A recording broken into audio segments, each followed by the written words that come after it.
Waaqayyoon kan ka'e eenyu duuba amma du'e?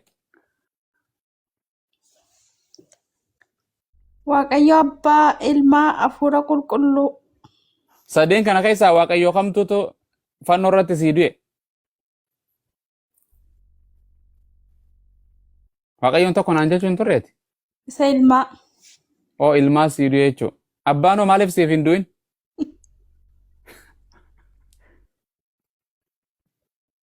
Ilma isaa erge kaa. Ilma miskiina maaliif? Maa abbaan of hin du'in maaliif ergaa?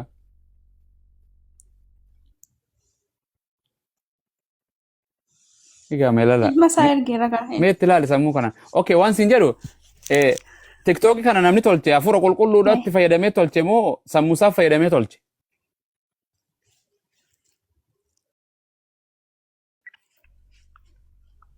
Sammuusaa fayyadame. Okay, goobas. Ati sammuu ni qabdaa? Galata isaa eeyyee. Itti fayyadamtaa?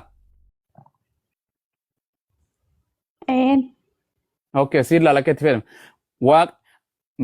Meelaalaa du'a moo Waaqayyoo du'a?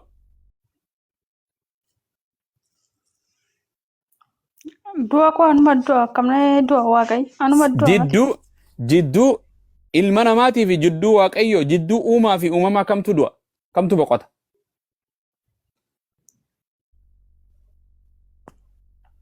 Uumama boqotu. Goobas. Qaamni boqotu Waaqa ni ta'a?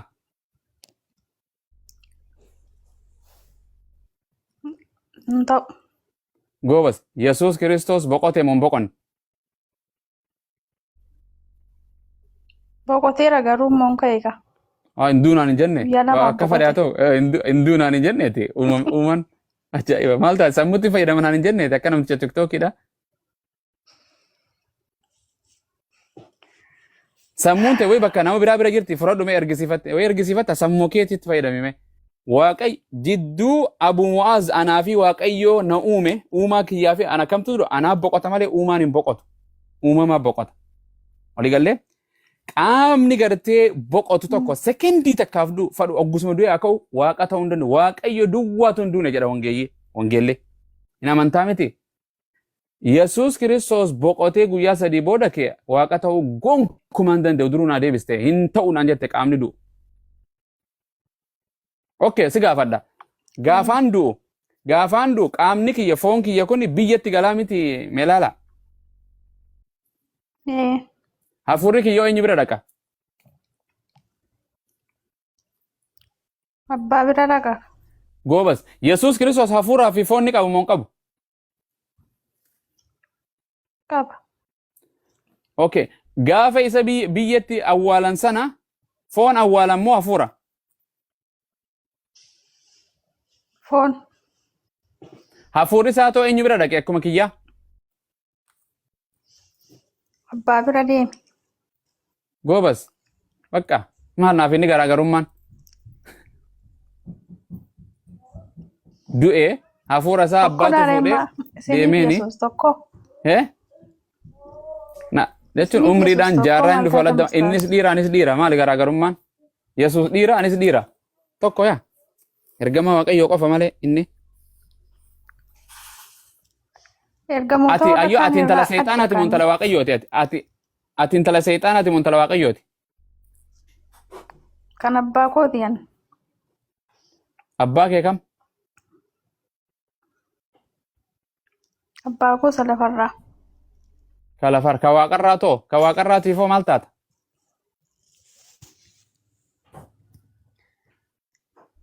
Uumama isaati ani. Uumama isaa keessaa intala Waaqayyootii miteeti?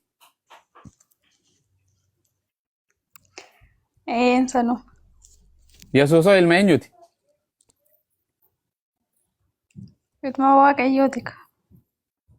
Seexaanin hoo ka eenyuti?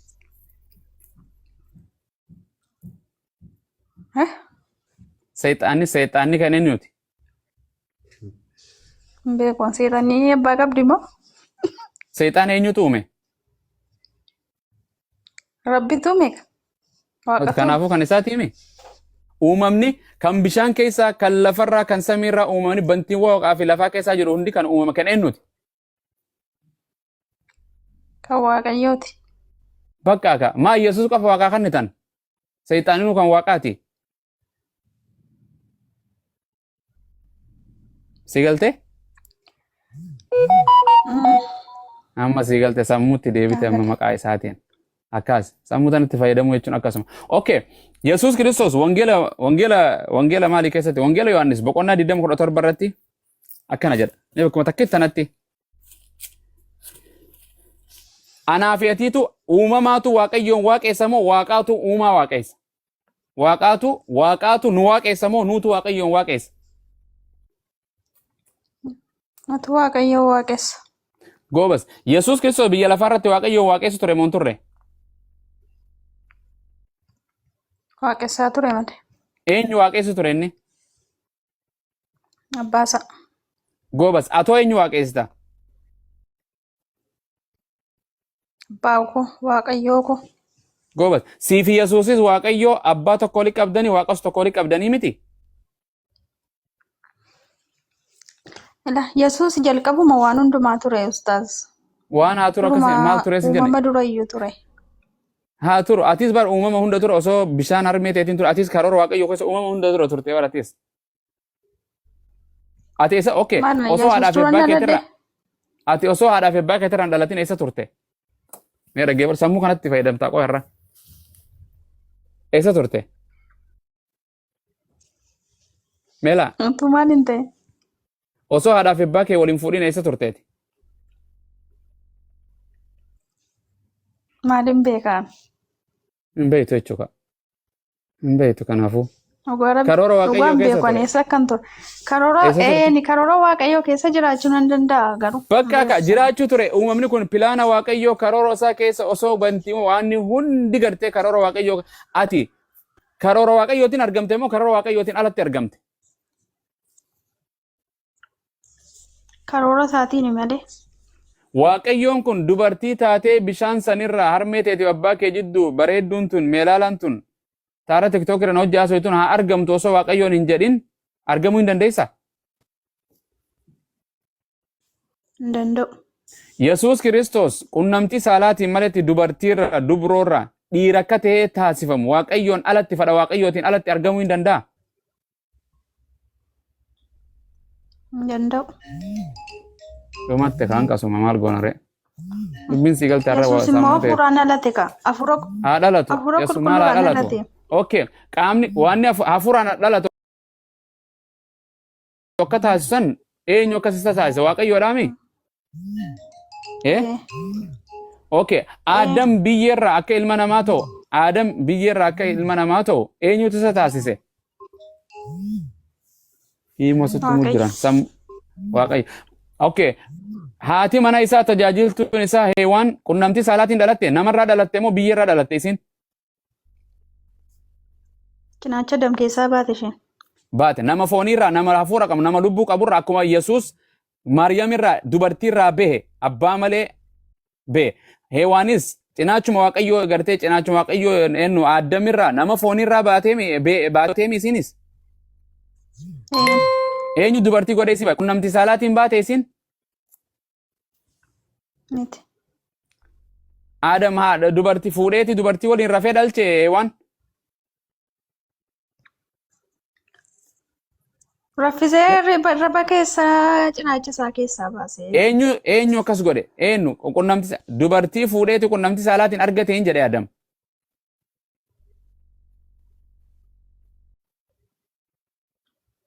Miti. Goobas. Eenyutu akka dubartii taatu isii taasise? Waaqayyo. Goobas. Ergamaan waaqayyo Maariyaamitti dhufeemi?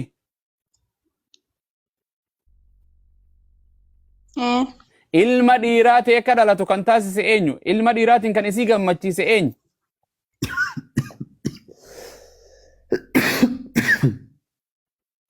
Waaqayyo. Allaqe. Anaa fi ati haadhaa fi abbaan keenya qunnamtii saalaa godhan. Ani gurraacha kana ta'e ati bareedduu tana taate ani dhiiratee dubartii ta'e eenyu kana raawwate? Haadhaa fi abbaa keenya?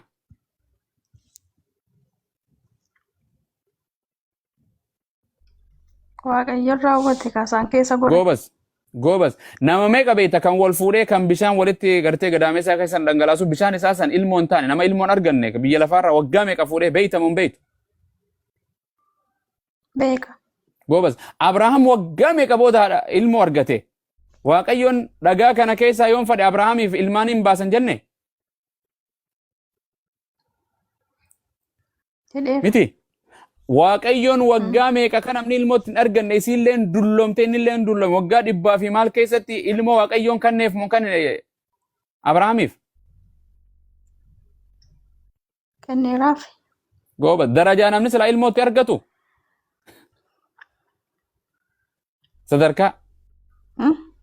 Sadarkaa namni sila ilmootti argatu akka saayintiisitti illee akka dubartiitti illee waggaa 50-40 maal dabarran ilmoo argachuun achi nama boqote. So waggaa 100 fi maal keessa 90 fi maal keessatti kunoo waaqayyoon gartee bal'ama seenuma kanneef waaqayyoon isan dibdu. Waan biraan si gaafadha. Dinqiiwwan firii ooyiruu ni qabdanii isin ooyiruu maasaa jettan karaa keessa maasaa yookaan ooyiruu lafa qonnaa hin qabdanii. Maal facaaftan naannoo keessanitti? Waan hundumaayyuu hin facaafna. Boqqolloo hin facaaftanii? Hin facaafna. Boqqolloo facaaftu? Ni facaafna hunda. Okay, boqqolloo sana yeroo facaasan lafa gubbaa kaa immoo lafa jala facaasan. Lafa jala facaasanii biyyee irra garagalchan. Yeroo facaasan firii goommanaa waa hunda biyyee keessa facaasanii biyyee kana gubbaarra garagalchaniimi? Firii takka darbitee boqqolloo firii takka darbitee boqqolloo eenyu boqqolloo san biqilchee dame isii kanarra ukoo adda addaa firii takka darbitee ukoo sanirra takkitti gamanaan baatu gama siin baatu irra 1,000 irra jira eenyu sana raawwate abbaa ooyiruuti moo abbaa maasaa saniiti moo waaqayyoodha? Waaqayyoodha kun koo waaqayyo koo uumama hunda uumeera kun isaaf salphaadha uumuun nama iyyuu namni kana dadhaba. Wakka walii galle eega akkas ta'e waan Iyyasuus qofa waanummaan isin dhibaaltuuf hin jirtu. Iyyasuus waaqayyo dhiira godhee dhiira akka kiyyaa godhee bareedaa isa godhee isa argamsiise kun waan nama dinqii namatti taatuuf hin jirtu. Uumamni bantiiwwan waaqaa fi lafarra jiru kun hundi lafa keessa jiru hundinuu uumama dinqii waaqayyooti. Waa takka irraa malee fakkeenya tokko maletti waa argamsiise waaqayyo nama tokkoon osoo mari'atiin.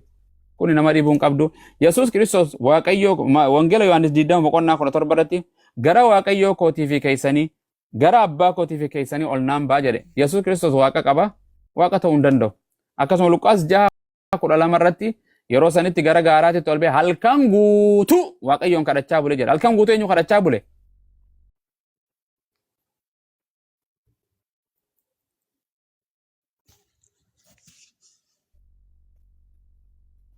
Jirtu? Amma sii gaayye. Har'a sammuu deebite waa xiqqoo. Tola. Abet. Nagaan siif haa ta'u. Akkam? Isiniifillee nagaa waaqaa. Maashaallah. Kiristaana? Irra kunaa. Eeyyee. Goobas. Okay. Waaqni saree ni ta'a yoo fedhe. Waaqni? Saree ni ta'a yoo fedhe. Hin ta'u saree. Waaqni nama ni ta'a. Hin ta'u. Waaqni seexaana ni ta'a. Hin ta'u. Maa danda'a deettanii waan hunda waaqayyoon. Waaqayyoon keenya danda'aadha. Waaqayyoon keenya waan fedhe ta'a jedhan kun warri pheenxeedhaa akkas jedhani. Allah keessanitti waan hunda hin taane nuun jedhan. Waaqayyoon. Kun eenyummaa waaqayyooti. Waaqayyoon rabbiin rabbuma malee rabbiin nama ta'ee fi akka bifa jijjiirratee fi wanta jijjiirama waan biraa fakkaachuu hin qabu. Waaqayyo hin geeddaramuu jedha. Waaqayyo duwwaatu hin geeddaramne jedha wangeelli. As keessa wangeela kakuma fa'aa keessattis waaqayyo duwwaatu hin geeddaram. Fakkeenyaaf yoo waaqni kan nama ta'u taate nama jennaan malee waaqa hin jennuun ka. Amma qalamni kuni diimaadhaami. Yoon qalama biraa dibee qalama kanuma dibee kana ol qabe qalama kana maal jettaan diima jettaan moo maal jettaan? Diima akkamittiin jedhaarre gurraacha kun. Hin jedham akkasi. Waaqayyoon dhufee yoo nama ta'e nama yaa nama. Aboo nama maqaan keenya nama waaqa hin jennu kaawulii. hin jennu. Waaqni nama hin ta'u. Jedhamu. Waanni waaquma malee waanni namas hin ta'u namni waaqas hin ta'u. Akkas namni ijaan arguus hin jiru qaqqabatus waaqayyo hin jiru jechuu. Kanaaf ati dubbiin sii galtee jirti. Ati gama tokkoon gimmaasha islaama ree maali? Lakki islaamas Hin taane? Islaama. Okay. Waaqni gartee waaqayyo tokko qofaa jira jettee ni amantaa? Rabbi tokko qofa. Rabbiin tokkichi san ergamoota jaarraa garagara jaarraa hunda keessa ergamoota gartee seera waliin ergettee ni amantaa? Waaqayyoon gartee jaarraa adda addaa keessa gizee zamana adda addaa keessa ergamoota prophet messenger warra jedhaniin kana ergateettee ni amantaa? Ayyanii nama. Ergachaatu. Goobas waaqayyoon tokkichi san gartee dhiiraa miti dubartii sii miti hin nyaatu hin dhugu hin rafu hin mugu jettee ni amantaa? Ni nama. Goobas waaqayyoon tokkichi san Yesuus Kiristoos biyya lafaatitti ergateettee ni amantaa? San ibiddaa fi jannata qopheessettee ni amantaa? Irra deebi. Waaqayyoon tokkichi san kan Yesuus hin erge kan Museen erge kan Abrahaam Muhammadin erge waaqayyoon tokkichi san kan waaqarra jiru isumaatu jannataas ibiddaas jireenya bara baraatis qopheessettee amantaa? Yes. Goobas waaqayyoon tokkichi san hin du'uu hin ajjeesettee ni amantaa? Yes. Waaqayyoon tokkichi san namaa miti hin dhalatu dubartiirraa uumamni hundi kan isaati jettee ni amantaa? Sirri kan waaqayyoon bakka sanitti Yesuus Kiristoos ergamaa Rabbiiti malee waaqayyoomi bakka silaa uummata kaaniin. Ati islaamaa sin jedhe boo ati islaama peente mee peentumaan as baatee ati peente sin jettu ragaa takkaa dhuftu anaa tokko kijiba. Ati islaama jechuun nama waaqayyoo tokkotti amanu Yesuus ergamaadha jedhee amanu hanqanuma Muhammad ergama Museen ergama Salamoon ergama hundi isaanii ergamaadha jedhee amanu. Ati eega kan amante maa